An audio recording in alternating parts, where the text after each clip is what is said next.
창세기 24장 표시. 오늘 24장 정리 좀 합시다, 이제. 이제, 본문 강의는 24장 끝났고요. 오늘은, 예, 이삭과 리브가 엘리세엘이죠. 오늘 아내를 구하라. 아내를 구하라. 창세기 24장 1절부터 67절까지. 창세기 24장은 예표들요. 예표들에 대해서만 좀 정리를 좀 하겠습니다. 창세기, 예, 24장. 예. 67절 같이 읽습니다. 핵심은 이겁니다. 창세기 24장 67절. 같이 읽습니다. 이삭이 리브가를 자기 어머니 사라의 장막으로 데려가 그녀를 취하니 그녀가 그의 아내가 되었더라. 이삭이 리브가를 사랑하였으며 자기 어머니가 죽은 이후에 이삭이 위로를 얻었더라. 예. 기도합시다. 주 하나님 아버지 감사합니다. 이 아침에 은혜 베푸셔서 저희가 함께 모였고 또 주께 경배를 드리기를 원합니다. 하나님께서 저희 마음을 살펴보시고 저희 중심을 보셔서 저희가 생각하는 모든 것, 입술로 드리는 모든 것, 또 선포되는 모든 것 주께서 받으시기를 원하오며 주께서 또 은혜로 복을 주시기를 간구합니다. 하나님께서 말씀의 은혜를 풍성하게 부어주시고 성령을 충만하게 주시고 주의 평강과 기쁨과 참된 쉼이 저희 속에 넘치게 하시고 저희가 새 힘을 얻도록 도와주시기를 원합니다. 머리 대신 예수 그리스도를 통해서 저희 안에 참으로 주님이 공급하시는 모든 것이 넘치게 해주시옵소서. 참 머리로부터 힘줄을 통해서 힘과 영양이 공급되고 주께서 자라게 하신 대로 저희가 잘한다고 하신 말씀대로 저희가 많이 잘한다고 도와주십시오. 감사드리며 주의 숨기도 합니다. 아멘. 예. 창세기 24장은 예표로 넘친 장입니다. 예표. 이미 본문을 통해서 대부분 살펴봤지만 미처 다루지 못한 부분을 따로 정리한 후에 25장을 공부하도록 하겠습니다. 구약의 사건들, 또 인물들 중에는 신약의 진리를 미리 보여주는 것이 많은데 그것을 이제 예표 또는 모형이라고 합니다. 성경에 나오는 말이 아니고 신학 용어예요. 예표 또는 모형이라고 그래요. 예표나 모형은 상징이나 은유, 비유는 아닙니다. 요걸 여러분이 늘 기억해야 돼요. 예표는 비유가 아니에요. 예표지, 비유가 아니에요. 예표는 알레고리도 아니에요. 예표예요, 그냥.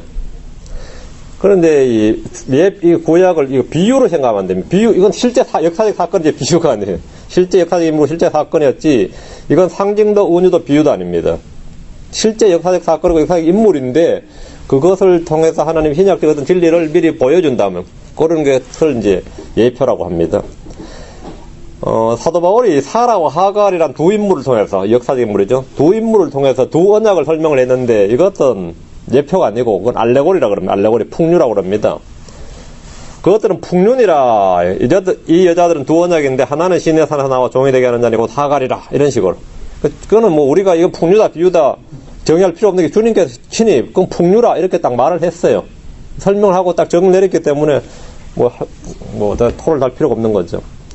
구약과 신약, 율법과 복음을 아브라함의 아내였던 두 여자를 통해서 명쾌하게 진리를 풀어내준 거죠. 이스라엘과 크리스천의 관계를 하갈이 낳은 아들 이스마엘과 사라가 낳은 아들 이삭을 통해서 보여준 겁니다. 이것을 풍류라고 합니다. 그럼 율법과 복음의 관계, 두 언약의 관계, 이스라엘과 신약의 관계가, 이스라엘과 참 이 교회의 관계가 이렇구나. 이제 관계 설정이 탁 나오는 거죠. 근데 관계 설정만 딱 하고 성경이 말한 바를 딱 이제 이해하고 우리가 받아들이면 끝이에요. 거기서 끝이에요. 근데 이걸 여기서 이제 더 나가가지고, 이거는 육신으로 말미암는 의를 취하는, 뭐라고 설명하더라? 들었는데. 이쪽은 이심충의를 나타내고, 이런 이제 신학적 교리를 설명하는 식으로 하면, 그건 이제 좀 더 나은, 비슷한 진리마저도, 그건 이제, 거긴 더 나간 거죠. 그건 아니고요. 그냥, 두 언약인데, 이건 율법이고, 이건 복음이고, 이건 신의 산이고, 이쪽은 예루살렘, 하늘엔 시온산이고, 이렇게 딱딱, 성경이 말하는 말만 딱딱 취하면 됩니다. 초대교회 오리겐이나 어거틴 같은 사람들은 구약의 사건들을 대부분 다 알레고리적으로 해석했습니다. 근데 모든 걸 다 그러다 보니까 실제 사건이 안 돼버리는 거예요. 실제 역사의 사건인데 문학이 돼버렸어요. 심지어 신약의 말씀조차도 예수님의 말씀을 알레고리적으로 해석을 했는데 이런 해석 방법은 많은 목회자들에게는 아주 선풍적인 인기를 얻었습니다. 이건 할 말이 많아지는 거예요. 이렇게 하면 일반인들은 너희 성경 모른다. 성경을 깊이 아는 우리가 이렇게 풀어줘야지. 너희들은 절대 읽어도 모른다는 식이 돼. 왜? 다 알레고리니까요. 그들이 주장하는 바가 뭐냐면, 제가 어제 칼국수를 해 먹었는데 밀가루를 내가 반죽하면서 그 생각을 했어요.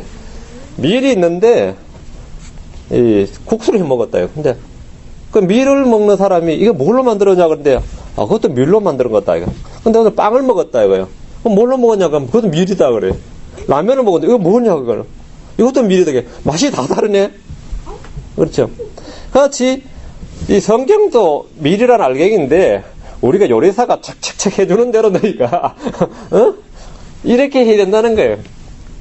우리는 그렇게 생각 안 하는데 이 설교자들은 그런 식으로 생각을 해. 신학자들은 그런 식으로 해. 우리가 이걸로 빵도 만들고 국수도 만들고 뭐도 만들고 하면 너희들에게 제공을 해주지. 너희들은 그냥 나달기 먹으면 소화도 안 되고 그래서 안 된다. 이런 식이죠. 그런 대표적인 사람이 이제 말시온이니 뭐 오리겐이니 이레니우스니 클레멘트 뭐 어거틴 여러분 많이 들어본 이람들이에요. 초대 교부들이라고 하는데 제가 교부가 아니에요.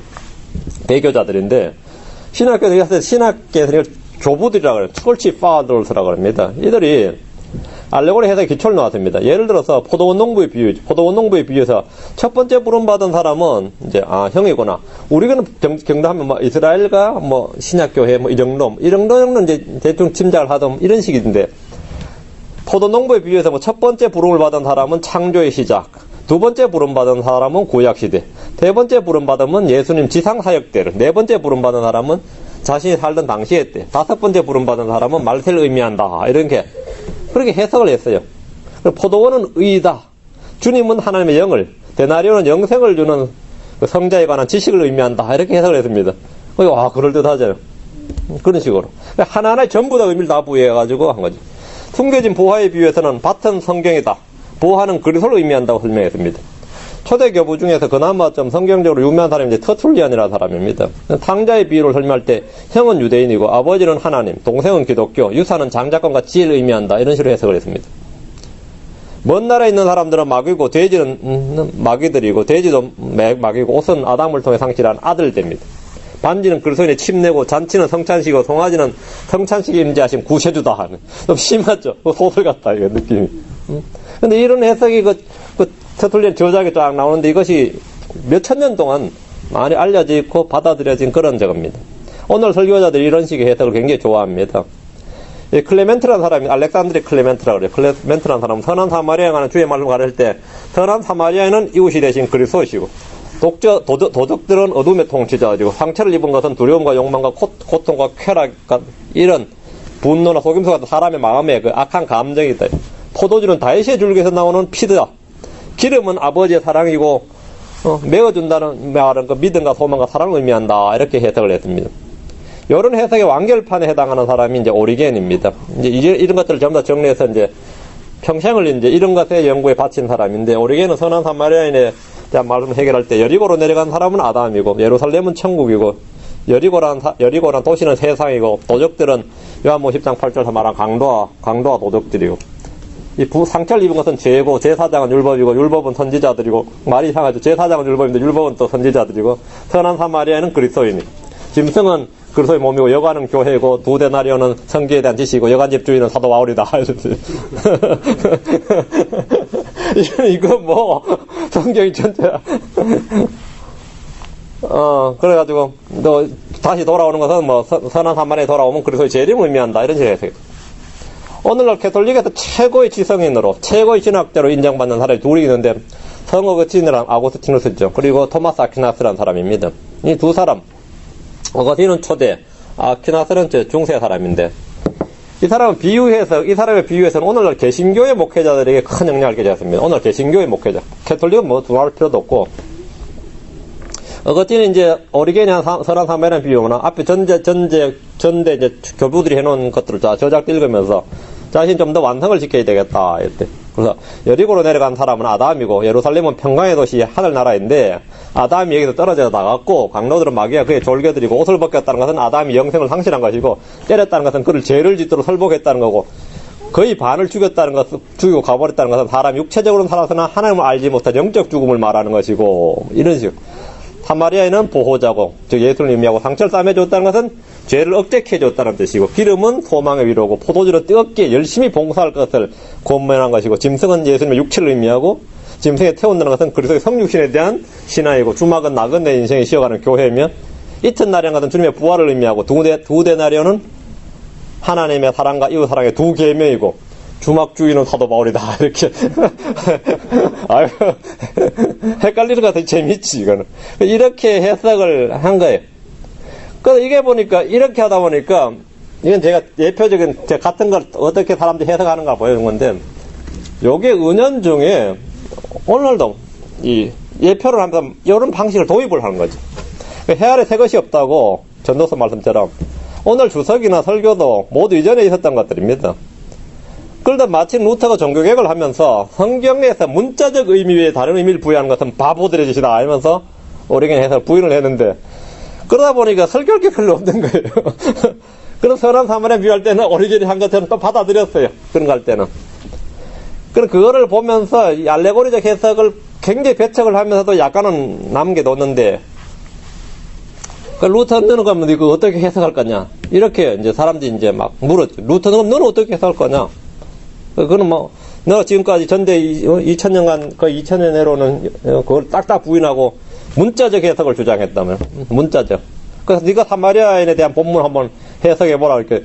여리고로 내려간 사람은 아담과 온일이고, 강도들은 우리가 훔치고, 부상을 입히는 마귀들이고, 제사장들은 모세전에서 노아나 아브라함 같은 사람이고, 레위는 구약의 제사제도, 기름과 포도주는 전체적인 복음이고, 포도주는 성도가 짊어질 십자가고, 짐승은 주 예수 그리스도고, 여관집은 교회고, 주인은 하나님의 말씀의 설교자다. 비슷하다. 루터도 그렇게 설교해. 장로교의 창시자인 켈빈이죠. 알레고리적 해석은 게으르고 어리석은 행위다. 이렇게 혹평을 했습니다. 켈빈에 와서는 이 해석법이 이제 나름대로는 단절을 지키는 역할을 했어요. 우리는, 여기 우리 교회는 전혀 그런 거 안 하냐 하면, 안 하죠. 그래서 전혀 구약의 걸 신약에 적용 안 하냐. 그건 전혀 다른 이야기예요. 알레고리적 해석을 배우게 하는데, 우리는 구약 성경을 볼 때, 일단 역사적 사건이죠. 무조건 역사적 사건이고 예언적 사건이고, 이거 역사적 사건을 통해서 예언적인 내용을 본다 이거예요. 그걸 우리는 예표라 그런다는 거죠. 그건 알레고리가 아닙니다. 비유도 아니고 알레고리도 아니에요. 우리는 구약 성경을 볼 때 오리겐이 사용했던, 어거스틴이 사용했던, 방금 루터가 말했던 이런 식의 알레고리를 사용하지 않습니다. 오늘 우리가 살펴보는 것은 모형인데, 예를 들어 첫 사람은 예수 그리스도의 모형입니다. 첫 사람이라는 것은 인류 머리다. 그래서 예수 그리스도 모형이에요. 예수님 둘째 사람이고. 이거 성경에 나오니까요.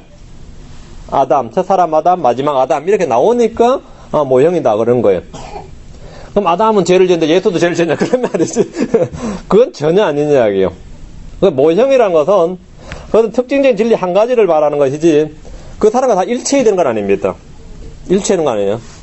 이분은 분명히 힘부로서 교회의 모형이에요. 그럼 딱 어디 있어? 아담의 갈비뼈에서, 아담의 몸에서 나왔다는 거, 몸의 일부라는 점에서만 모형이죠. 오늘날 교회는 예수 그리스도의 갈비뼈, 모형이다. 그것만 진리예요. 그것만. 그럼 이브가 아담을 죄를 짓게 했는데, 그럼 교회가 예수님하고 죄를 짓게 할 수 있느냐? 그건 전혀 아닌 이야기죠. 그런 이야기 식으로 하면 안 된다. 모형이란 것은, 주님이 가르쳐 주려는 특정한 진리고, 한 부분만 딱 일치하는 부분을 뽑아내는 거죠.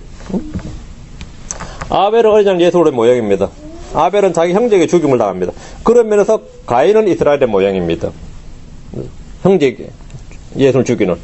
이와 같이 예표적 진리를 우리 창세기 24장에서 적용을 하면, 아브라함은 하나님 아버지, 사라는 이스라엘, 이삭은 독생자, 예수 그리스도를 되고, 엘리에셀은 성령이 되고, 리브가는 교회를 예표한다고 볼 수 있습니다.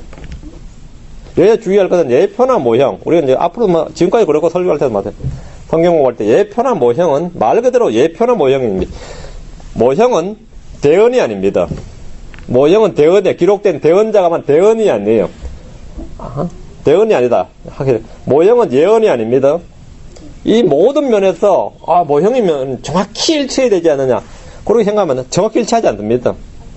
때로 예표적 진리를 보면서 이 실체와 완전히 똑같아야 된다고 생각을 해가지고 거기 매여가지고,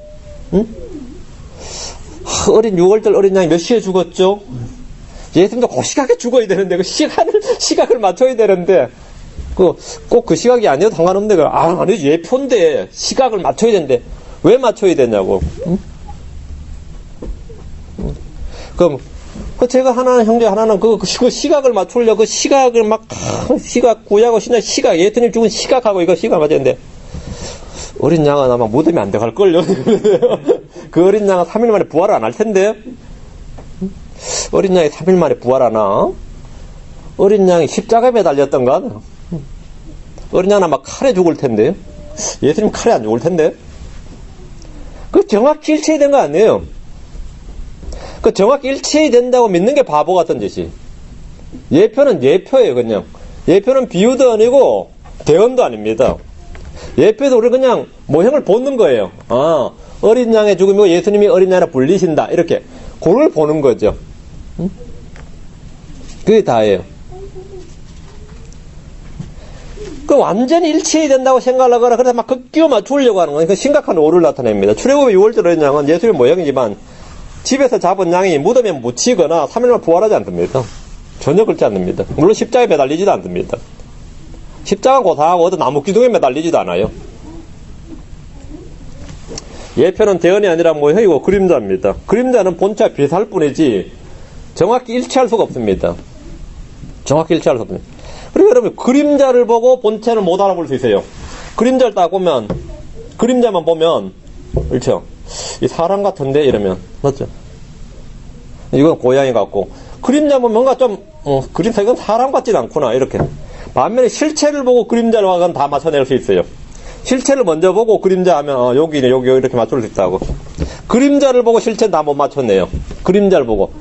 그러니까 구약을 보고 신약을 다 맞추지 못합니다. 반면에 신약을 보면서 거꾸로 구약에 있는 내용은 이게 그 내용이구나 이렇게 맞춰내는 건 훨씬 더 정확한 거죠. 훨씬 더 정확한 겁니다. 자, 그림자는 본체와 비슷할 뿐이지 정확히 일치할 수 없다. 정확히 일치하면 그림자가 아니죠. 근데 구약의 율법은 성경이 뭐라 그랬어요? 그림자라 그랬지. 그림자라고 하면 섀도우입니다. 섀도우. 그림자예요. 다가올 것에 그림자라 그랬어요. 그런데 오늘날 유대인들이나 메시아인들 가면 구약 율법은 그림자가 아니라 청사진이라 설계도라 그래요. 설계도, 청사진이면 블루프린트, 뭐게요? 설계도, 블루프린트란 것은 설계도를 복사하는 데 쓰이는 사진법입니다. 바탕색이 푸른색이기 때문에 블루프린트예요. 요즘은 카피 머신이 많이 발달해서 블루프린트가 없어진 거고, 옛날엔 카피 머신이 없을 때 카피 머신을 대신해서 인쇄를 때 떠내야 되는데, 그 청색 액에다가 이제 그걸 했던 거죠. 그 셀룰로판 거기에다 그림 그려서. 그걸 블루프린트를 해요. 그러니까 구약은 신약의 청사진이다. 개떡이다. 청사진은 뭔 청사진은 그림자지. 응?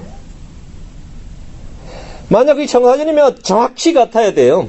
정확히 같아야 돼요. 그럼 예수님은 3년 반 이상 사역하면 안 돼요. 1년 안에 다 끝내야 돼요. 명절은 다 1년 안에 다 있기 때문에. 실제 이제 그들은 예수님 지상 사역이 3년 반 안 했다 그래요. 1년 만에 다 했다 그랬죠. 왜? 율법대로 착착착착 해야 되면 6월달에 해서 말이 안 되잖아요. 응? 말이 안 되는데 3년 있을 필요도 없고 율법에 따라 절기마다 탁탁해서 죽어야 된다 이거예요. 1년만 어떻게 돼요? 왜? 장막절이 뒤에 있다고 6월절보다. 그럼 장막절이 주님 장막절 본매 지켜 6월절을 지켰는데 그 다음 6월절에 죽어야지. 그럼 최소 2년 있죠. 그러면 3년 1년 안에 될 수가 없다고. 응? 근데 이 뭐예요? 물건 착착, 이게 설계도이기 때문에, 예수님은 설계도에 따라 착착 움직였다요. 설계도에 따라서. 설계도 아니라고요. 그림자라고. 그림자라고. 근데 마귀는 이 성경 말씀을, 하나님의 말씀에, 말씀을 바꾼다, 우리 그랬죠.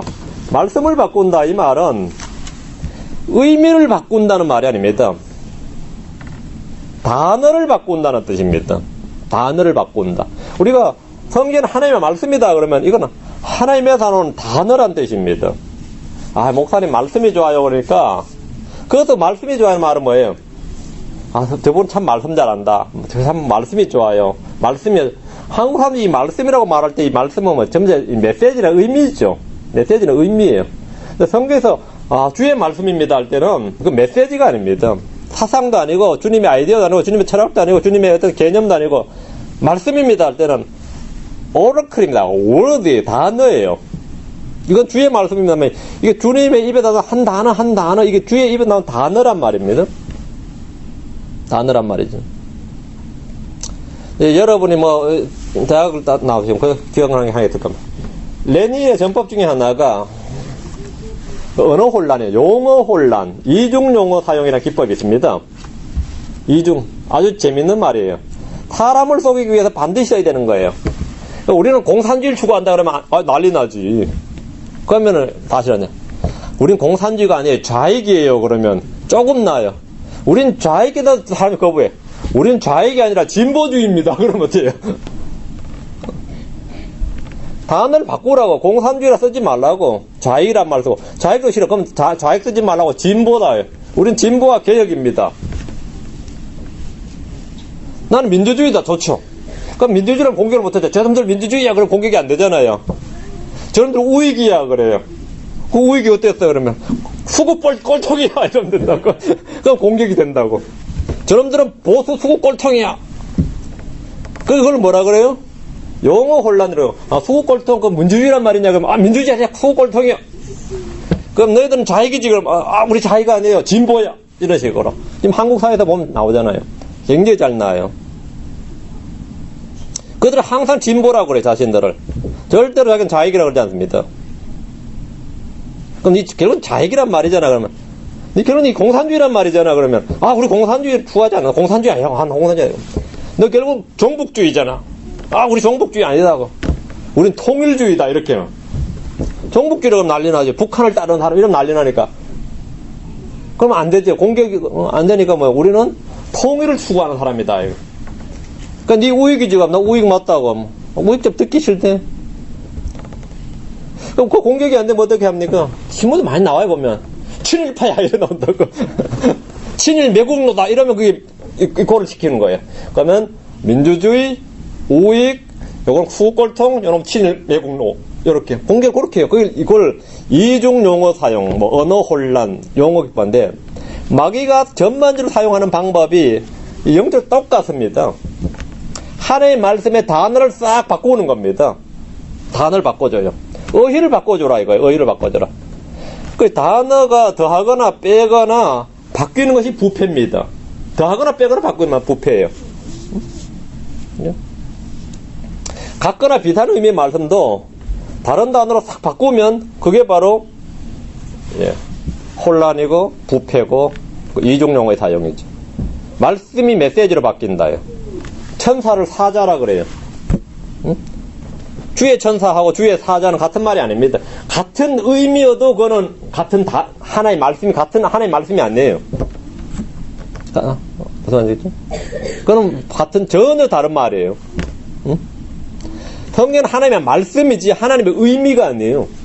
물론 우리 말씀에서 의미를 찾지만은 우리는 의미만 같으면 됐지 뭐. 의미만 그게 결국 의미만 같으면 되지. 이게 의미가 좀 더 잘 전달되는 것 같아. 응? 의미가 더 잘 전달되는 것 같아. 어때요? 그게 오늘날 성경 변개자를 사용하는 방법이에요. 그 generation, 세대잖아요. 근데 NIV 보면 genealogy, 족보라 바뀌어 있어요. 그거 봐, 예수님 족보 맞잖아, 이렇게. 세대보다는 족보가 더. 단어를 바꿔주라, 이거야. 그게 뭐냐? 오늘날 신학자들 하는 일이에요. 단어를 바꾸라. 단어를 바꾸라. 그게 뭐냐? 하나의 말씀을 바꾸라. 하나의 말씀을 바꾸라. 말씀을 더하거나 빼거나 아니면 바꿔주라 해요. 용어 혼란을 시켜라 해요. 용어 혼란. 말씀의 부패를 시키라 이거죠. 말씀을 부패시키라. 오늘 사용하는 방법입니다. 자, 예표를 통해서, 우리 모형을 통해서 진리를 배우는 것은 굉장히 좋은 일입니다. 그러나 이것은 결코 비유도, 대언도, 알레고리도 뭐 이런 게 아니다는 겁니다. 예표다. 이거. 아브라함은 하나님 아버지의 모형입니다. 아브라함 늙고 병들었지만 하나님 늙거나 병들지 않습니다. 엘리에셀은 성령의 모형입니다. 엘리에셀은 아브라함의 종들 중 하나이지만 성령님은 하나님의 종들 중 하나가 아닙니다. 우리 엘리에셀이 성령 예표다 하면 엘리에셀이 언제 엘리에셀은 아브라함 종이었는데 응? 성령도 종이냐? 말이 안 된다. 이거. 리브아는 교회의 모형입니다. 리브아는 자신의 유모와 여종들을 데리고 왔지만 교회는 유모와 여종이 없습니다. 요셉은 예수님 모형입니다. 그러나 예수님께서 파라오의 총리가 되는 법은 없습니다. 예표적 진리는 특정한 진리를 특징적으로 일부만 보여주는 겁니다. 특징적으로 일부만. 거기서 끝을 내야 됩니다. 자, 창세기 24장에서 예표 모형에 따라 진리를 한번 찾아봅시다. 종은 아버지에서 먼 나라로 아들의 신부를 구하도록 보냄을 받았습니다. 성령은 하늘에서 땅으로 보내심을 받았습니다. 누굴 구하도록? 하늘에 계신 예수 그리스도의 신부를 구하도록. 여자는 종을 따라올 수도 있었고 오래 하지 않을 수도 있었습니다. 자, 창세기 24장 5절이죠. 따라올 수도 있고 안 올 수도 있고. 안 오려고 그러면 어떻게 하느냐 이랬어요. 선택권은 여자에게 있다 이거죠. 아브라함이나 종의 여자를 강제할 수 없고 강제하지 않습니다. 강제로 데려오라 이런 건 없다 이거죠. 강제할 수 없다. 성령의 신분을 얻기 위해서 이 땅에 왔다가 다시 하늘로 가서 예수님을 다시 이 땅으로 데리고 오지 않습니다. 6절이죠. 누가 전해주는 초청장을 거부한다 해서 초청장을 나눠주던 사람이 초대하는 주인을 데려오는 법은 없습니다.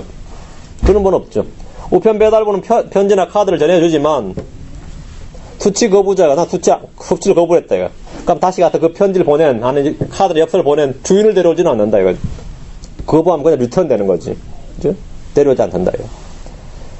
여자가 따라오려 하지 아니하면 종은 아무 책임이 없습니다. 8대 나오죠. 오늘 믿지 않는다 해서 성령의 책임이다. 그건 말이 안 된다 이거죠. 종의 역할은 초청하는 것이지 강제로 붙잡아오는 것이 아닙니다. 성령님은 초청하고 설득하고 책망하고 가르칠 수 있습니다. 그러나 강제하지는 않습니다. 10절 10절에 보면 주인의 좋은 것이 다 누구한테 있어요?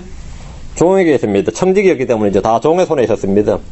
주인의 것이 주인의 소유가 다 종의 손에 있었다. 종은 주인의 것을 취해서 주인의 일을 수행하는 데 사용합니다. 마찬가지로 크리스천은 주님이 공급하시는 힘을 따라서 주님의 일을 하는데 그걸 사용해야 됩니다. 모든 일을 할 수 있습니다. 주께서 아무것도 주지 않으시고 일하라 그러지 않는다. 모든 필요를 다 공급하신다. 다음 12절입니다. 12절은 종의 소원과 임무가 나오는데 자신의 기쁨이 아니라 주인의 기쁨을 위한 것입니다. 기도가 그렇죠. 이날 내게 일이 잘 되게 해주사, 잘 되게 하사. 다음 뭐예요? 나의 주인 아브라함에게 친절을 베푸시옵소서. 종의 관심은 주인 아브라함의 일이었대요. 주인. 종의 기도는 주인 아브라함의 뜻과 일을 잘 이루는 것이었습니다. 성령의 사역 또한 이와 같습니다. 창세기 24장에는 특이하게 종의 이름이 나오지 않습니다. 엘리에셀이라고 말을 하지만 엘리에셀의 이름 자체는 창세기 24장 어디에도 안 나옵니다. 그는 자신을 뭐라 소개했어요? 아브라함의 종으로만 소개했습니다. 네가 누구냐고 하면 아브라함의 종이다 이렇게. 아브라함의 종으로만 소개했습니다. 성령님은 언제나 성경에서 뭐로 나와요? 하나님의 영 이렇게 나오죠. 그리스도의 영 이렇게 자신을 소개합니다. 하나님의 영 이렇게 하나님의 영. 종은 물을 길러 나오는 여자들 중에서 특정 행위를 하는 여자를 신부로 선택하려고 합니다. 자 보세요. 그렇죠? 이 도시에 있는 여자들이 물을 길러 오는데 물을 길러 나오는 여자들 중에서 자신이 이렇게 내게 물을 달라 하면 막타에도 물을 주겠다 이렇게 하는 특정 행위를 하는 사람을 신부로.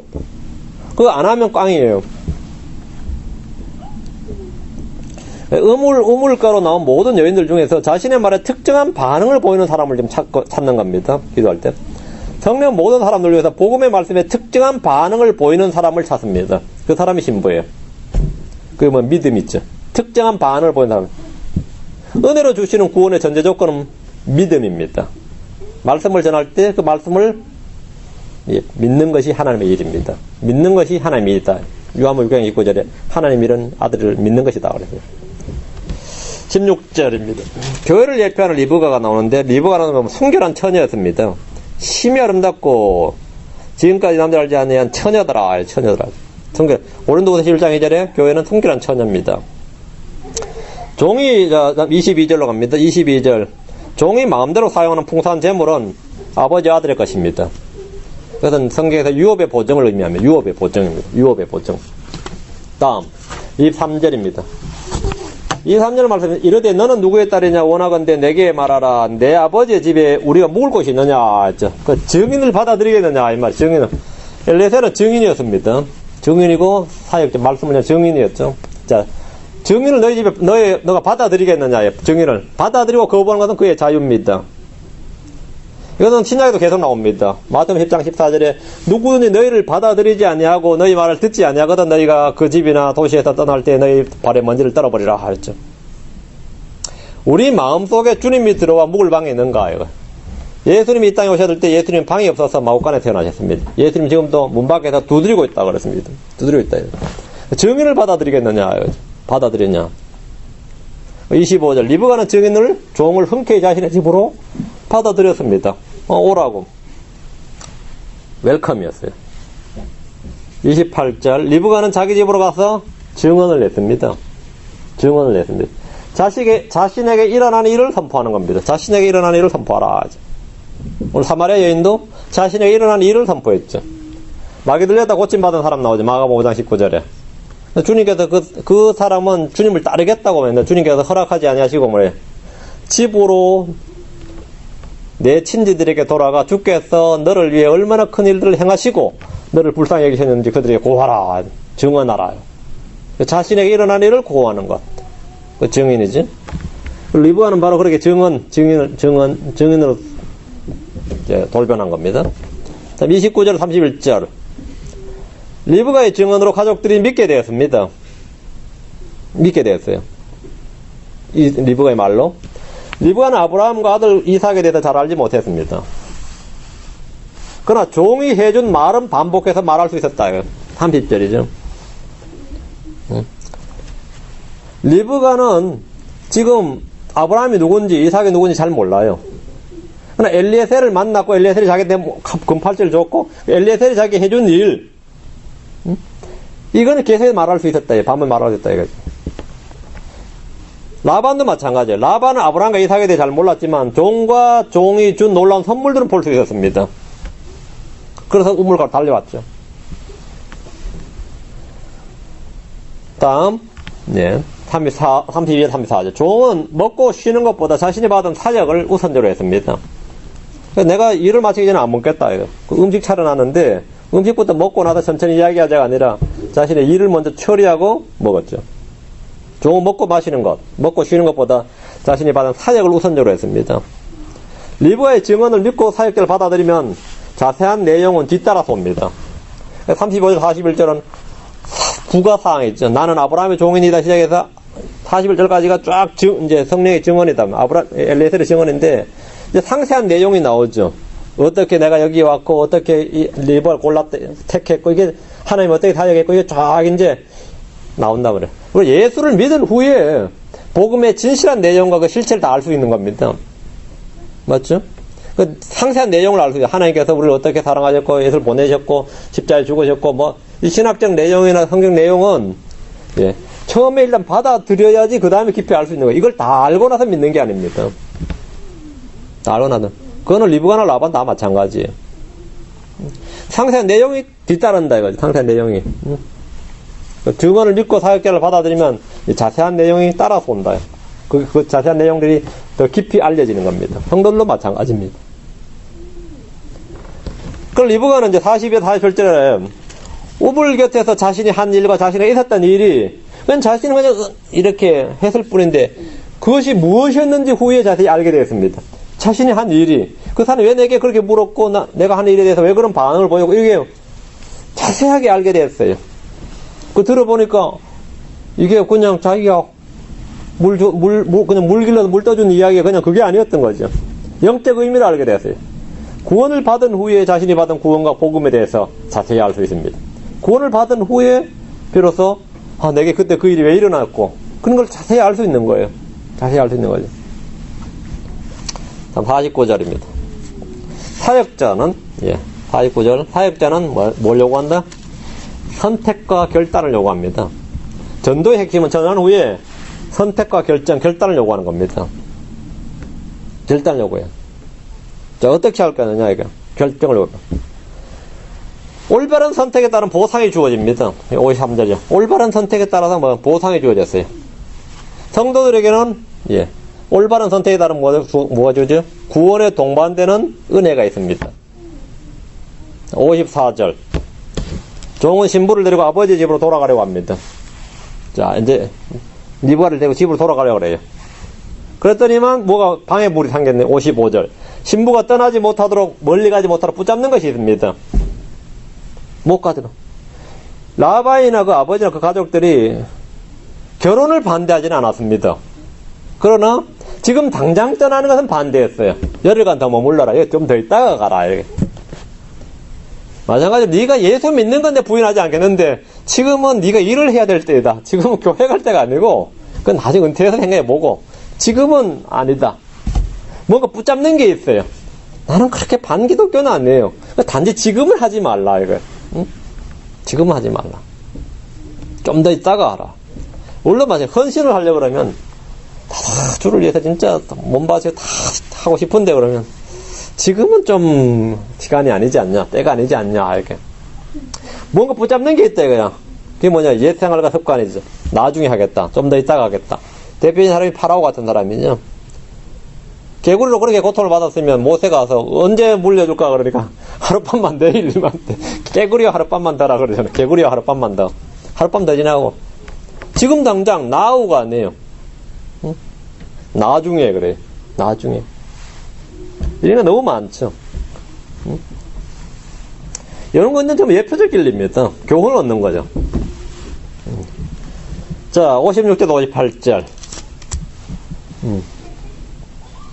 56절 종은 뭐래요? 나를 막지 마소서. 이렇게 말, 나를 막지 마소서. 그래요. 그들이 이르되 우리가 소녀를 불러 그녀 입에서 물어보리라 했어요. 자, 누구를 따를 것이냐죠. 종을 따를 것이냐, 아니 우리 말을 따를 것이냐. 리브가를 불러 그녀 이르되 내가 이 사람과 함께 가려느냐 하니 그녀 이르되 가겠나이다 하더라. 이제 결정은 이제 누구를 선택하느냐. 리브가 이제 누구를 선택하느냐, 선택에 문제가 생겼습니다. 누구를 선택, 누구의 의견을 따르겠느냐, 누구의 가겠다, 아니면 머물겠다, 머물러 가자 하는 종과 여기 더 이상 열흘 동안 머물러 하는 가족들이 있습니다. 누구를 따를 것인가 이거죠. 리브가는 지금까지 아버지나 오빠의 말을 따랐죠. 지금까지 듣고 순종했던 아버지가 아니라 따라야 할 세주인이 생겼습니다. 지금부터는 리브가 따라야 할 세주인이 생겼어요. 요게 중요해요. 세주인이 생겼다. 근데 가족들은 지금 누구를 따를 것인지 선택하라 요구합니다. 누구를 따를 것인지 선택하라. 그럼 종을 선택해야죠. 종을, 엘리에셀을 선택해야 되는데, 아, 섭섭하네. 몇십 년 키워놨더니 이게 지금, 이렇게 나오면 곤란하겠지. 근데 이게 크리스천의 삶입니다. 이제는 이제 더 이상 뭐, 이거는 요사도 이스라엘의 선택을 요구했고요. 엘리야도 이스라엘의 선택을 요구했는데, 그럼 지금도 마찬가지. 성도들에게서 선택을 요구합니다. 누구를 따를 것인가? 누구를 따를 것인가? 58절에 보면 내가 가겠나이다. 내가 가겠나이다. 리브가의 선택이고 의지적 결정입니다. 내가 가겠나이다. 내가 가겠나이다. 우리는 항상 이 결정이 중요합니다. 주님께서는 이 결정에 은혜 복을 주십니다. 올바른 선택에는 뭐 보상이 있다요. 리브가는 이삭과 더불어 공동 상속자가 되었습니다. 성경의 아내는 은혜를 함께 상속받을 자, 이렇게 나옵니다. 베드로전서 3장 7절에 은혜를 함께 상속받을 자. 리브가는 이삭이 누군지 보지 못했고 거기로 가는 길을 알지 못했습니다. 리브가는 엘리에셀의 길을 따라가면 됩니다. 61절 나오죠. 61절에 그 사람을 따라가니 그 종이 리브가를 자기 길로 가니라. 그 종이 리브가를 데리고 자기 길로 가니라. 성령은 자기 길로 가요. 성도를 데리고. 리브가가 길을 개척하는 게 아닙니다. 따라가는 겁니다. 교인들은, 성도들은 성령을 따라가는 겁니다. 따라가는 겁니다. 크리스천은 성령을 따라가야 됩니다. 자, 이제 리브가가 이제 거기에 출발해서 이제 이삭이 있는 데까지 오려면 굉장히 먼 길이죠. 굉장히 먼 길입니다. 리브가는 종을 따라 솔레길을 가면서 아브라함과 남편 이삭에 대해서 들었을 겁니다. 이삭의 기적적인 출생입니다. 유일한 상속자가 된 이야기나 모리아 산으로 갔다가 돌아온 일이나 뭐 하여튼 종이 증언하는 아브라함과 이삭의 일대기는 리브가의 마음을 흥분과 설렘으로 충만케 했다고 상상하기는 어렵지 않습니다. 아직 이삭을 보지도 못하고 아브라함도 보지도 못했습니다. 근데 이제 가는 길에 엘리에셀을 통해서 계속해서 이제 이삭의 남편 될 사람이 누군지, 아브라함이 누군지 이제 들어야 되는 거죠. 성도들은 순례길 동안 성령을 통해 아버지 아들에 대한 온갖 이야기를 듣습니다. 그리고는 이제 만날 날만 기다리는 거죠. 만날 날만 기다리는 거죠. 그래서 가다 보니 이제 만나는 거예요.